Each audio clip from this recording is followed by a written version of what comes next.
आज मेरे साथ जो शख्स मौजूद हैं उनको आप मोटिवेशनल स्पीकर, ऑनलाइन शिक्षक या फिर गुरुजी के नाम से जानते हैं, लेकिन उनकी फहरिस्त में एक शब्द और जुड़ गया है, वो है राजनीतिज्ञ। अवध ओझा जी मेरे साथ हैं। अवध जी, नई भूमिका कैसी लग रही है? बहुत अच्छी लग रही है और बहुत एंथुजियास्टिक फील कर रहा हूँ। देखिए, अब आप राजनीति में आ गए हैं तो जिस तरीके से होता भी है, एक दूसरे के पार्टी के जो पक्ष वाले होते हैं वो दूसरे को निशाना बनाते हैं। कुछ लोग आपको निशाना बनाने लगे हैं, कह रहे हैं कि अवध ओझा जी की कोई विचारधारा नहीं है। वाराणसी से बीजेपी के टिकट पर लड़ना चाहते थे, कांग्रेस के टिकट पे अमेठी से लड़ना चाहते थे। अब जब आम आदमी पार्टी ने टिकट की वादा किया होगा तो आम आदमी पार्टी की तरफ जा रहे हैं। कोई विचारधारा है नहीं?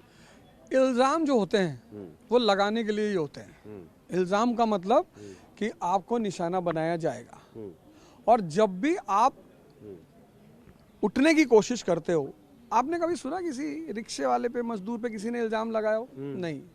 तो आज तो मुझे इल्ज़ामों को सहना ही पड़ा। वो जो इल्ज़ाम रूपी मिसाइल है वो तो मेरे ऊपर आएगी ही आएगी, एकदम तैयार है।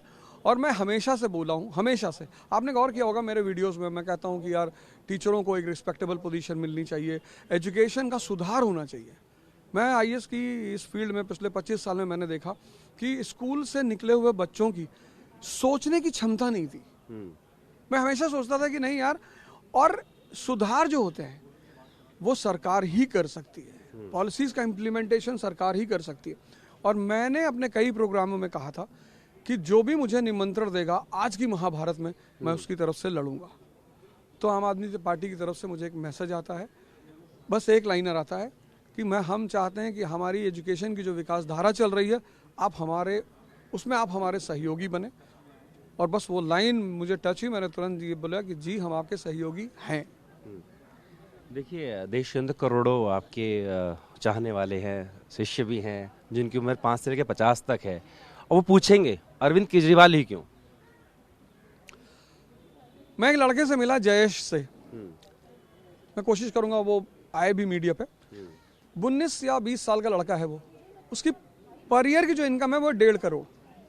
जो आम आदमी पार्टी का वो प्रोग्राम है बिजनेस ब्लास्टर, मतलब इस देश में मैंने पहली बार देखा कि लड़का 19 साल की उम्र में, हमारे यहाँ तो वो मूवी आई थी ना 3 इडियट, वो बच्चा पेट में है, उससे पूछ रहा है कि वो कह रहा है कि डीन कह रहा है कि नहीं ये तो इंजीनियर ही बनेगा, उसकी बेटी कह रही नहीं है डॉक्टर बनेगा। तो कितना बड़ा कमेंट है देश की व्यवस्था पे कि बच्चा पैदा नहीं हुआ, उसके ऊपर जिम्मेदारी डाल दी कि तुझे माँ बाप का सपना पूरा करना है।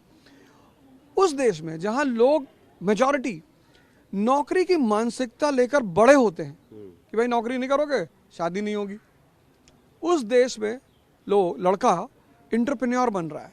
और 1 अरब 50 करोड़ के इस देश में इंटरप्रेन्योरों की ही सबसे ज्यादा जरूरत है, जो खुद तो आत्मनिर्भर बने और दूसरों को भी रोजगार दे सके। तो कितनी बड़ी बात है। अगर ऐसी चीजें हो रही हैं तो ऐसे आदमी के साथ आप नहीं रहना चाहेंगे? जो नेता आपके पीछे हैं इन पर बड़े आरोप लगते हैं कि फ्रीबीज बांटते हैं, मुफ्त की रेवड़ी बांटते हैं, आप कैसे इसको जस्टिफाई करेंगे? देखिए, ऐसा है ना कि फ्रीबीज कहाँ बांटते हैं? ह्यूमन रिसोर्स दुनिया का सबसे बड़ा रिसोर्स है। हम एग्रीकल्चर में क्या करते हैं, हम गन्ने पे रेवेन्यू नहीं लेते, हम किसान से रेवेन्यू नहीं लेते। हाँ, एग्रीकल्चर फ्री है। हाँ, हमने कहा था हम नहीं लेंगे भाई, लेकिन गन्ने से जो शीरा बनेगा, शीरे से जो शराब बनेगी, हम उस पर लेंगे ना। तो हम एक फ्रीबीज बांटना होता है कि हम तुम्हें मछली उठा के दे दिए कि भाई आप मछली ले जाओ। एक होता है कि हम आपको मछली मारने की मशीन देंगे, नेट अवेलेबल कराएंगे और आपको उसके तरीके सिखाएंगे। तो वो फ्रीबी नहीं कही जाती, वो रिसोर्स एडमेंट कहा जाता है कि आपके रिसोर्स में, ह्यूमन रिसोर्स में, कंट्री रिसोर्स में एडिशन हो रही है। प्रदेश में ऐसा होना चाहिए, एकदम होना चाहिए। आप रिसोर्स को अगर मजबूत करेंगे, जापान एक कंट्री है जिसके पास नेचुरल रिसोर्सेज ना के बराबर है, सिर्फ ह्यूमन रिसोर्स के बल पर आज वो इकोनॉमिक पावर है। तो अगर ऐसा हुआ, और ह्यूमन रिसोर्स के 2 पिलर है, एक एजुकेशन, एक हेल्थ, अगर हम उन दोनों को मजबूत कर ले जाएं तो आने वाले समय में कंट्री की स्थिति बहुत अच्छी होगी। आप इसे एक बैज ऑफ ऑनर की तरह ले रहे हैं, लेकिन जिस पार्टी को आपने ज्वाइन किया है उस पर एक बैगेज और भी है, तमाम आरोप लगे, भ्रष्टाचार के आरोप लगे, और तब नेता छोड़ के रहे, कैलाश गहलोत जो हैं वो चले गए और मंत्री गए। ऐसे में उनका जाना, आपका आना, और वो जो बैगेज है उसको लेने के लिए आप तैयार हैं? भैया, भगवान राम के ऊपर आरोप लगा दिया कि बताओ यार, पत्नी की अग्नि परीक्षा। आरोप तो मानव जीवन का हिस्सा है, वो भी जब आप एरिस्टोक्रेसी में जा रहे हैं। तो आरोप तो आप बेचारे थोड़ी हैं। आप जब या तो आप किसी की नज़र में हैं और या फिर आप किसी के नज़र से नीचे हैं। तो जब आप राजशाही की दौड़ में हैं, लोगों की नज़र में आरोप तो लगना ही लगना है आपके ऊपर। क्या बदलना चाहेंगे शिक्षा की नीति में? जो कुछ हो रहा था उसमें आप एड ऑन क्या करना चाहेंगे? नहीं, मैं कुछ बदलना नहीं चाहूँगा। जो कुछ चल रहा है उसको मैं और सशक्त करने का प्रयास करूँगा। गुरुजी, आपका एक वीडियो वायरल हो रहा था, इसमें आपसे पूछा गया था कि राहुल गांधी या फिर मोदी जी कौन बेहतर है। आपने जवाब दिया था। अब आपसे पूछा जाएगा, अरविंद केजरीवाल, राहुल गांधी, मोदी कौन बेहतर है दिल्ली के लिहाज से और देश के लिहाज से? अब तो शायद कोई पूछेगा नहीं मुझसे, क्योंकि मुझे सबको पता ही चल गया होगा कि भाई अब सीधी सी बात है कि आप जिसके साथ हैं, अब श्री कृष्ण से जब पूछा जाएगा कि भैया आप किसके साथ, बोले मैं तो पांडवों के साथ हूँ। एक बार जब वो किसी के साथ चले गए तो उसके हो गए, तो अब तो सवाल ही नहीं। सक्रिय राजनीति में रहना चाहेंगे या फिर पॉलिसी मेकिंग में? नहीं, मैं तो ये मैंने पूरा पार्टी पे वो छोड़ रखा है कि वो जो डिसाइड करेंगे मैं वैसा ही। मौका देंगे तो लड़ेंगे चुनाव? मौका देंगे तो लड़ेंगे, बिल्कुल नहीं, बिल्कुल लड़ेंगे, क्यों नहीं लड़ेंगे।